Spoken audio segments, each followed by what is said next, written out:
Ma'am मैं बोल रहा हूँ अगर मैम ना हुई तो फिर मैम सब कंटेंट लिख दे तो। इट इज इम्पॉसिबल कि आप अगर एसएसटी में लिखने बैठो तो आपकी 8 लाइन ना हो, मैम एटलीस्ट पॉइंट्स 8 लिखे तो दे तो नहीं। चलेगा? हाँ, पॉइंट्स पॉइंट्स तो मेरे को नोट्स देने का कोई पॉइंट्स चलेंगे मैम? बेनिफिट हुआ? से अनिल, तो मेरे को नोट्स बना के इतनी मेहनत करती हूँ, बनाती हूँ, फिर मैम उसको चेक करके मेहनत बेचारे करते हैं, फिर आप तक पहुंचाते हैं जो चेंजेस वगैरह लाके, तो वो करने की हमको कोई जरूरत ही नहीं है फिर। एम आई राइट? मैम मैं क्या बोल रहा हूँ मैम, आप पॉइंट्स लिखेंगे तो? आप पॉइंट्स लिखो, मैं उसको ना नहीं बोले, एसएसटी पॉइंट वाइज भी आप कर सकते हो, नो प्रॉब्लम। पर एटलीस्ट कोई भी क्वेश्चन होता है, अगर 2 मार्क्स का क्वेश्चन है, अगर आप यही चीज स्कूल में प्रेजेंट होके देते तो आपको कम से कम 15 लाइन लिखनी पड़ती। फिर भी हम आपको थोड़ा सा रिलैक्स करके, नो मैम पैनिक लेकिन लेना उनको तो नहीं है। पहले से ऐसा ही सिखाया हुआ है कि क्या एक मार्क्स सीखा का क्वेश्चन होता है तो उसमें एक लाइन या फिर 1 वर्ड में आंसर देने का। है? 2 मार्क्स का एसएसटी क्वेश्चन में होता है ना अगर तो आपने, भगवान ना करे अभी 10th में क्या होता है मुझे नहीं पता, लेकिन अगर 10th में आपने अगर 1 मार्क्स का है तो 1 लाइन लिखी तो आपको 0 मिलेंगे। एसएसटी, साइंस, इंग्लिश, ये सब सब्जेक्ट ऐसे हैं, इंग्लिश में तो चलो कुछ कंटेंट होता है, अलग होता है, लेकिन एसएसटी, साइंस ये ऐसे सब्जेक्ट हैं, गुजराती, हिंदी के, जिसमें आपको ज्यादा से ज्यादा लिखना पड़ता है, और खास तौर से मैम एसएसटी। मुझे मास्टर ऑफ एसएसटी बनना है। हाँ, तो फिर 3 लाइन लिख के मास्टर ऑफ एसएससी बन जाएगा तू। चलिए, तो अब हम आगे टॉकिंग नहीं अरे करते मैम हैं मैं कहाँ पे अनिल। कुछ बोल रहा हूँ मैम, मैंने उतना पूछा कि पॉइंट लिखे तो। पर पॉइंट्स मतलब, अगर जहाँ पॉइंट मतलब आपका कहने का मतलब कि एक पूरी लाइन का पॉइंट्स या फिर खाली 2 वर्ड? नहीं मैम, नहीं मैम, मैम हम ये बोल रहे हैं मैम, हम पॉइंट्स वो वाले क्वेश्चन में लिखेंगे मैम, जिस क्वेश्चन का जो मैम जो होता है ना आंसर मैम वो हाँ ज्यादा मैम देखो बहुत मैम ज्यादा। अक्टूबर अक्टूबर ही है मैम। हाँ, तो तो उसमें मैम आप समझ लो कि मैम पहला पॉइंट ये आ गया कि वो किस में आती है, दूसरा पॉइंट उसमें क्या होता है, तीसरा पॉइंट वो कैसे होता है, ऐसे बोल रहा हूँ मैम। अच्छा, हाँ, मतलब पूरी लाइन होनी चाहिए, एक सेंटेंस होना हाँ चाहिए, मैम, वर्ड नहीं होना चाहिए। हाँ मैम, वर्ड्स में तो नहीं लिखते, हम जैसे मैं सेंटेंस बोलती हूँ में मैं लिखते हैं। खेलने जा रही हूँ, तो एक ये सेंटेंस हुआ, खेलने, ये सेंटेंस नहीं हुआ, ये वर्ड। कहाँ जा रहे हो? खेलने। और अगर ये सेंटेंस का जवाब मैं बाहर खेलने जा रहा हूं, तो ये एक सेंटेंस हुआ, तो वो पूरा सेंटेंस लिखना है। Okay, so no argument for this कि हम कितना लिखे, नहीं, पॉइंट्स में आप लिख सकते हो। चलिए हैनिल, स्टार्ट करते हैं। द स्पीकर ऑफ लोकसभा से The speaker of Lok Sabha. The main function of the speaker is to see that the video on कर proceeding दीजिए। of आवाज चिपकी चलिए, स्टार्ट करिए। of the Lok Sabha gets organized in the prescribed form to maintain discipline, order, and unity of the House are the topmost function of the Speaker. The member of the Lok Sabha elect their Speaker and deputy speakers from the among themselves. The Speaker presides over the sessions of the Lok Sabha and maintains and control in the its functioning. Yes, ma'am what है? 2 minute हाँ, function functioning. नहीं नहीं ma'am function हाँ क्या हाँ, ma'am सही। Functioning. हाँ, फिर आगे। हाँ the speaker accepts discipline from the members in the Lok Sabha. The speaker is a protector of the dignity of the house. His decision in the house are final and conclusive, consecutive. हाँ conclusive. conclusive. हाँ, Speaker can be belong to any of the political party or can even have a strong support of any political party. Ma'am इसका मतलब क्या speaker can belong to any political party और can even have a strong. वो एक बहुत मजबूत माना जाता है, और वो किसी भी पार्टी से बिलोंग करता है, उसको ऐसा नहीं है कि अगर भाजपा है तो भाजपा से ही बिलोंग कर सकता है। स्पीकर कोई भी हो सकता है, कांग्रेस से भी हो सकता है, फिर जनता दल से भी हो सकता है, मैम जो भी। स्पीकर का वोट मैम बहुत जरूरी होता है। हाँ जी, वोटिंग करना तो सबका अहम अधिकार है, वो तो आपको करना ही चाहिए, जिसका मतलब राइट्स बनता है। चलिए, इसमें ये बताया है कि जो फंक्शन है स्पीकर का वो बहुत ही प्रोसीडिंग माना गया है, लोकसभा उसके द्वारा ही बनाई जाती है, और जो उसका फॉर्म होता है मेंटेन करना होता है, उसको डिसिप्लिन मेंटेन करना होता है, ऑर्डर और डिग्निटी को अपने उसके हाउसेस के टॉप मोस्ट फंक्शंस उसको अटेंड करने होते हैं, स्पीकर्स के द्वारा ही होते हैं। उसके मेंबर्स जो होते हैं वो लोकसभा से इलेक्ट किए जाते हैं, और स्पीकर्स जो एंड डेप्यूटी स्पीकर्स जो होते हैं दोनों ही मिलके वो लोकसभा के द्वारा सिलेक्ट किए जाते हैं। स्पीकर्स जो है वो हमारे लोकसभा का मेंटेन करता है कंट्रोल और फंक्शनिंग को। स्पीकर्स डिसिप्लिन को भी मेंटेन करने के लिए लोकसभा में कहता है मेंबर्स ऑफ उनके जो होते हैं उनको। द स्पीकर जो वो है प्रोटेक्ट करता है डिग्निटी को हमारे हाउस की, और जो भी डिसीजंस लेता है वो फाइनल होता है। अभी नेक्स्ट पैराग्राफ फटाफट। मतलब अभी छोड़ दो ना स्पीकर कैन बिलोंग वाला। वो तो पढ़ना है ना, second Speaker can belong to any of the political party or it can even have a strong support of any political party.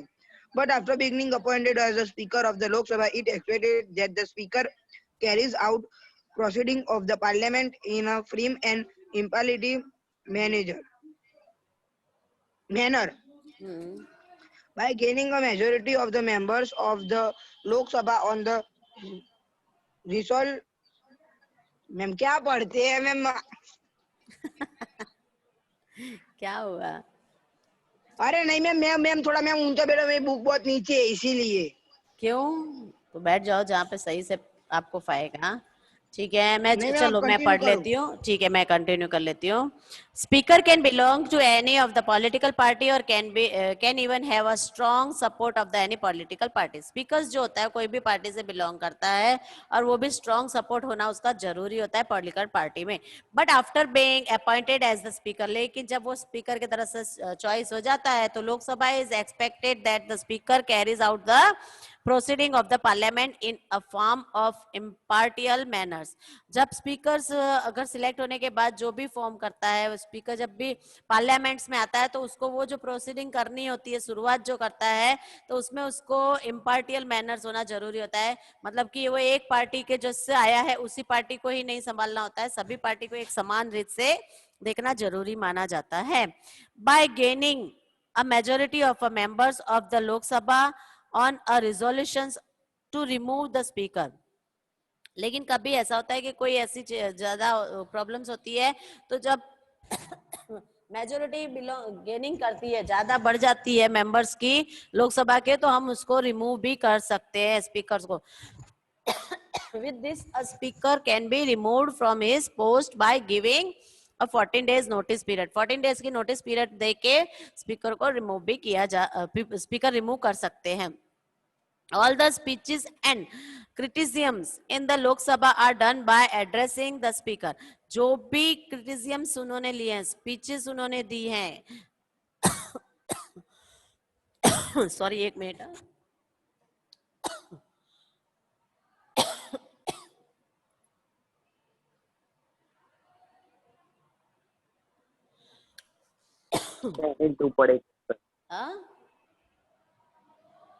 नहीं, वो थोड़े से खरास आ गए इसलिए। अगर कोई भी उसने स्पीच या आलोचना की हो, बुरा किया हो लोकसभा, तो are done by addressing the speaker. उसके लिए एड्रेसिंग करना पड़ता है स्पीकर्स को only. The working in both the house of the parliament can be carried out in either Hindi और इंग्लिश। जो भी वर्क होता है वो या तो इंग्लिश में या हिंदी में होना चाहिए। But a speaker can permitted any member of the Lok Sabha to speak in his own language. पर स्पीकर जो होता है वो उनको परमिशन दे सकता है कि वो उनकी अपनी भाषा में भी बात कर सके। He does not know English और हिंदी। उसे इंग्लिश और जो उसको इंग्लिश और हिंदी नहीं आती है तो वो अपनी भाषा में भी बात प्रस्तुत कर सकता है, बोल सकता है। If any member of a लोक सभा रिमेन एब्सेंट, कोई मेंबर अगर हाजिर नहीं रहता है तो फॉर अ कंटिन्यूस पीरियड, हमेशा मतलब ज्यादातर नहीं आता है, period of 60 days without informing, कोई भी इंफॉर्मेशन ना दे, तो speaker then his seat is declared vacant. अगर कोई भी मेंबर से रेगुलरली अटेंड नहीं करता है, जैसे कि 60 डेज का उनका सेशन होता है उसमें वो अटेंड नहीं करता है और कोई भी इंफॉर्मेशन नहीं देता है, तो उसको स्पीकर निकाल सकता है, उस जगह को खाली करवा के उसकी जगह दूसरी भरने का ऑर्डर दे सकता है। Casting vote during the proceeding of the house, there arise any questions, matter or problems or discussions of on any bill or act. अगर जब भी सभा चल रही होती है तो उस सभा में यानी हाउस में कोई भी क्वेश्चंस आते हैं, मैटर आता है, कोई प्रॉब्लम आता है या कोई डिस्कशन होता है रिगार्डिंग टू बिल के बारे में या एक्ट होता है या डिसीजन लिया होता है कोई भी, तो taken especially when the number of votes in favour of all. तो उसमें ये होता है कि जब भी इनका डिस्कशन होता है तो उसमें जो सबसे ज्यादा वोटिस होते हैं फेवर में उसको मैटर को फेवर एंड उसके अगेंस्ट में अगर equal number then such condition, अगर या तो ज्यादा हो या फिर इक्वल में होते हैं कंडीशन में, तो स्पीकर उसके जो भी डिसेंडिंग करता है वोट्स उसके ही द्वारा उसको पहचाना जाता है कास्टिंग वोट. यानी कि जो भी डिसीजंस में अगर कोई फेवर में ज्यादा है या इक्वालिटी मानी जाती है तो स्पीकर द्वारा उसका डिसीजन लेके उसके फेवर में जो डिसीजन देता है उसको कास्टिंग वोट्स कहते हैं, यानी वोट मिलते हैं. Apart from the such situations the speaker can not vote. हाँ, कुछ सिचुएशन में स्पीकर वोट नहीं भी कर सकता है. Shri Ganesh Vasudev Mavalankar was the first speaker of Lok Sabha. इसमें जो हमारे मावलेकर जो हैं वो हमारे स्पीकर सबसे पहले लोकसभा के स्पीकर बने थे. इन the absence of the speaker, अगर कोई बार एब्सेंस हो जाता है तो जो प्रोसेस होती है वो कंडक्ट की जाती है डेप्यूटी स्पीकर्स के साथ, उप स्पीकर के साथ वो मिलके. अगर कभी वो हाजिर ना हो पाए, कोई रीजन हो सकता है, कोई कारण हो सकता है, तो उसकी जगह पे जो भी लोकसभा का प्रोसेस होता है वो डेप्यूटी स्पीकर संभालता है. In the absence of the deputy speaker, अगर डेप्यूटी स्पीकर भी एब्सेंट हो जाता है तो proceeding of Lok Sabha are conducted by a speaker. तो उसके अंडर जब वो भी एब्सेंट होता है, अगर दोनों ही एब्सेंट होते हैं तो कंडक्ट जो दूसरा होता है स्पीकर होता है वो कंडक्ट कर सकता है पैनल के द्वारा, स्पीकर पैनल के द्वारा. constituting of a senior experienced who are familiar with the proceeding of the parliament, expert from the different political, जो पार्लियामेंट से जुड़ा हुआ होता है, मेंबर्स होता है, वो प्रोसेसिंग कर सकता है, उसको एक्सपर्ट होता है, उसका नॉलेज होता है, वही उसको पॉलिटिकल पार्टीज में आ सकता है. When can a bill become an act? अब कोई भी बिल एक्ट में कब आता है, पास कब किया जाता है? ऐसा नहीं होता कि आपने बिल दे दिया और वो पास कर दिया. बिल मीन्स यहाँ पे पैसा लेना देना नहीं है, कोई भी जो प्रोसेस है उसको लागू करने के लिए बताया जाता है. The proposals is bill. Law का मैम किसको लागू करना है इसीलिए मैम. हाँ, कोई भी रूल रेगुलेशन है, कुछ चीज है तो उसका बिल लागू करना है, या कोई चीज बंधवानी है जैसे डैम है, रोड है, बड़े बड़े चीजें उसको पास करना है तो उसकी जो परमिशन मिलती है उसको कहते हैं. अब the proposal is called a bill. यहाँ पे देखो क्लियर कर दिया है कि जो भी प्रपोजल होता है उसको बिल कहा जाता है. The parliament does the important work of argumenting and the old laws. हमारे जो भी होते हैं पुराने कानून है उसमें भी पार्लियामेंट द्वारा आर्ग्यूमेंट्स की जा सकती है. उसको नया लॉ बनाने के लिए, न्यूरिफाई करने के लिए, एब्सोल्यूट करने के लिए भी बोला जाता है. Any of bills enter ordinary bills, उसमें कोई भी सामान्य बिल, पैसों से रिलेटेड बिल या amendment constitution can become an act. कोई भी ऐसे बिल्स आते हैं तो अमेंडमेंट द्वारा कॉन्स्टिट्यूशन किया जाता है. The act passing through the following process. इस एक्ट का जो भी होता है वो प्रोसेस वो पास किया जाता है. Any bill can be presented in either house और अ पार्लियामेंट. ये तो बिल जो भी है वो हाउस या पार्लियामेंट में पास किया जाता है, प्रेजेंट किया जाता है, प्रस्तुत किया जाता है. The bill can be presented by a minister or any member of the parliament. Bill जो भी होता है वो मिनिस्टर और पार्लियामेंट के द्वारा ही पास किया जाता है, भेजा जाता है प्रोसीडिंग करने के लिए.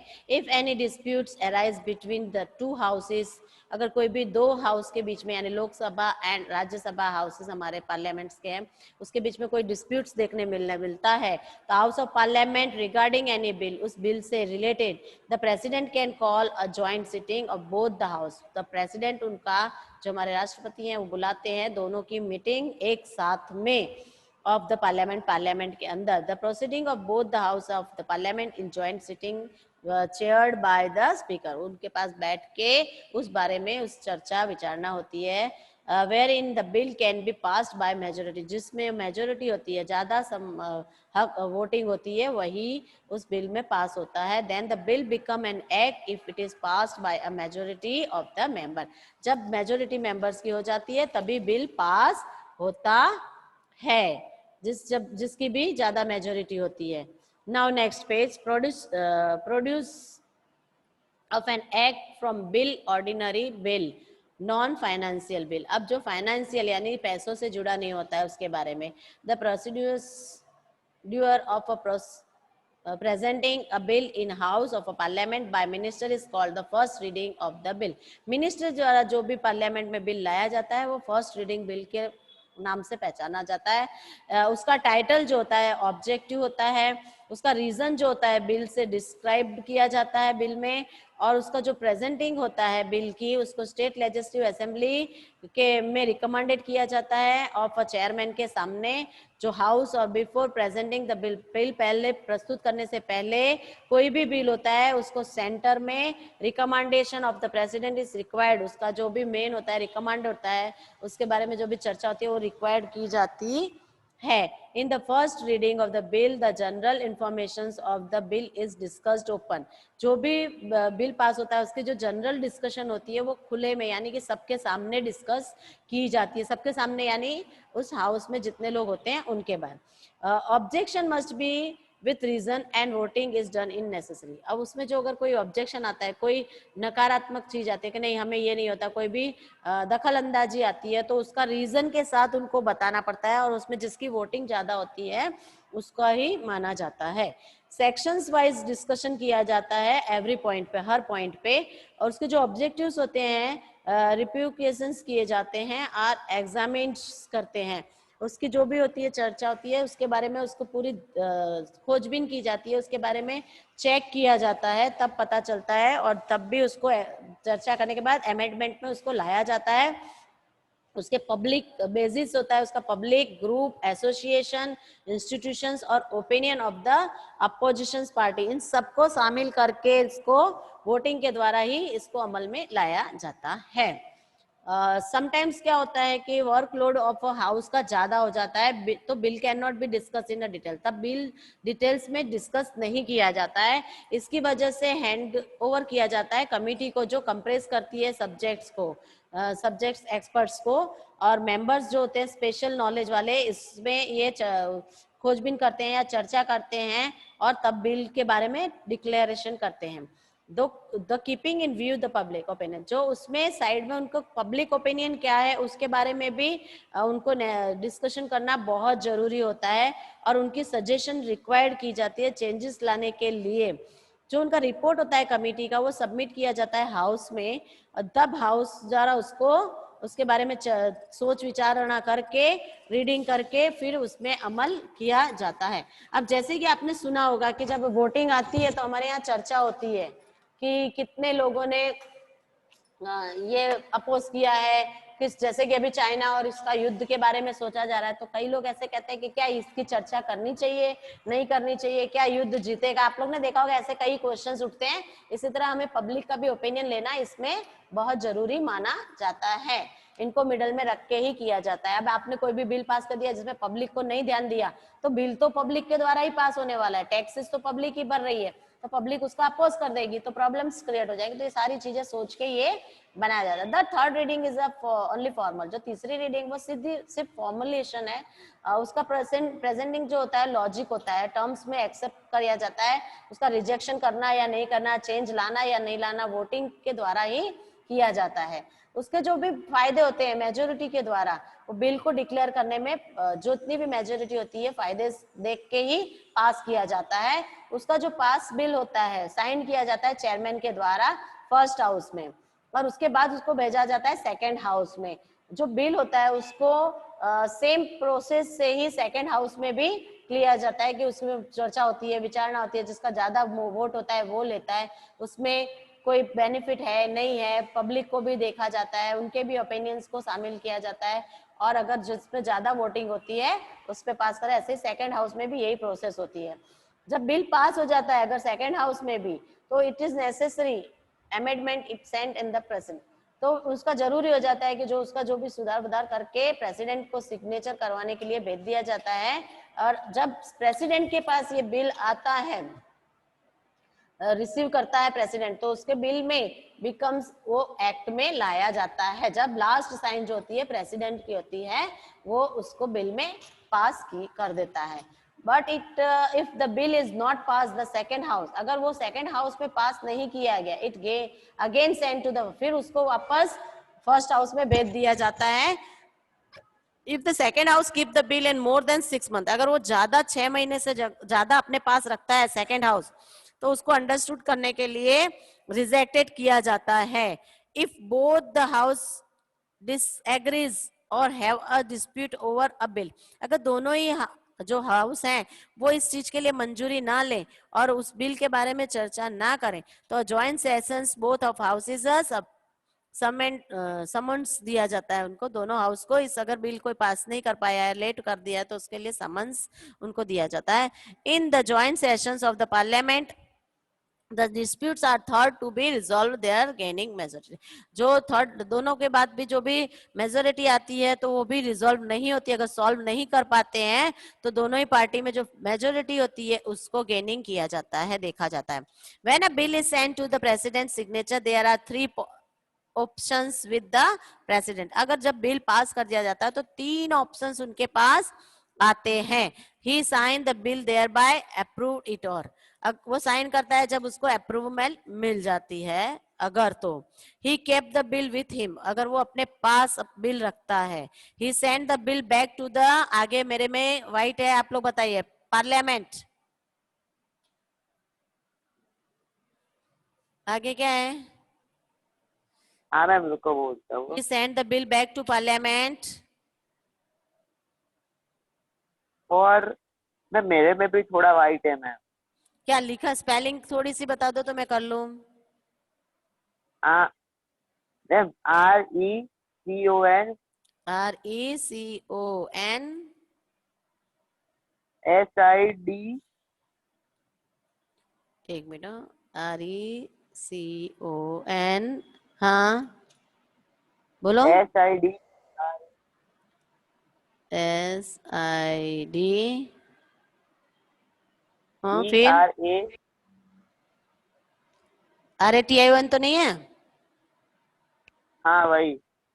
अच्छा अच्छा, ओके, रिकंस्ट्रक्शंस यानी पुनः विचार करना, उसके बारे में चर्चा करना याद होता है, ठीक है। फिर ये वो बिल जो होता है बैक किया जाता है, उसके बारे में फिर से चर्चा विचारणा करने के लिए, फिर the bill become an act is published in government, आगे नहीं है मेरे में, गैजेट, क्या है उसके बाद? मैम मेरे में थोड़ा मतलब माइनर दिख रहा है। किसी में और में दिख रहा है? मैम मेरे में है थोड़ा सा, मैं आपको बोलता हूँ। पूरी मेरे में लाइन पूरी नहीं है। रुको मैम, 1 2 3 4 5, हाँ ये पैराग्राफ आपको पढ़ना पड़ेगा क्योंकि मेरे में लाइन नहीं है। मैम मेरे में भी नहीं दिख रहा मैम, देखो। तो उसको एक काम करते हैं, छोड़ देते हैं, छोड़ दो, ठीक है, ये पूरा छोड़ दो। सी मेरे में दिख रहा है क्लियर, बी बी बी मेरे में नहीं दिख रहा है, सी क्लियर है, बी बी में लास्ट 2 लाइन मेरे को दिख रही है बस। मैं पढ़ूं? हाँ पढ़िए, अगर आप में है तो। है नहीं, लेकिन वो पता चल रहा है वैसा कुछ होगा। when an bill to amend the constitution is presented जाने in तो any नहीं of दिख the रहा house है, of जाने दो, parliament, वहां से देख लेते हैं। मैम रुको, house of parliament to be passed by a majority number of the members of that house and by 2/3 of the members present and voting. अच्छा, If the bill pertains to any matter related to the center of the state, it हाँ ये requires मेरे में है, permission of it's more than require half. मैं permissions पढ़ of, लेता हूँ। Okay, Half the legislative assemblies of the state. This bill also goes through the same process as the ordinary bill. अभी इसमें जैसे कि हमने अभी देखा कि बिल पास करने के लिए जितना हमको मेजोरिटी देना जरूरी होती है, जो भी मेंबर्स होते हैं उसके 2/3 मेंबर्स का प्रेजेंस होना बहुत जरूरी है और वोटिंग करना भी बहुत जरूरी है। अगर बिल प्रेजेंट किया जाता है एनी मैटर से रिलेटेड टू द सेंटर्स और स्टेट से होता है तो उसमें परमिशन लेनी जरूरी होती है more than half of legislative assembly की। जो हमारे स्टेट से रिलेटेड है। इस बिल को हमारे थ्रू प्रोसेस किया करने के लिए भेजा जाता है ऑर्डिनरी बिल के द्वारा। Procedure subjects of money bill, जो प्रोसीजर्स है अब मनी बिल्स के बारे में, ये पहला वाला था बिल्स एज अमेंडमेंट के लिए था। Whether the bill is a money bill और नॉट इज डिसाइडेड। पहले ये डिसाइडेड नहीं होता है कि बिल मनी बिल है कि कैसा है। Speakers of the Lok Sabha, a bill containing the recommendations of the budget और financial matter is called a money bill. हमारे बजट को देख के और फाइनेंशियल मैटर को देख के इस बिल को पास करने के लिए भेजा जाता है, जिसको हम जिस मैटर को हम कहते हैं money bill. The budget of the centre is presented around 28 फरवरी। जो बजट हमारा है उसको प्रेजेंट करने के लिए 28 फरवरी in the Lok Sabha mostly by the financial minister के पास पहुंच जाता है।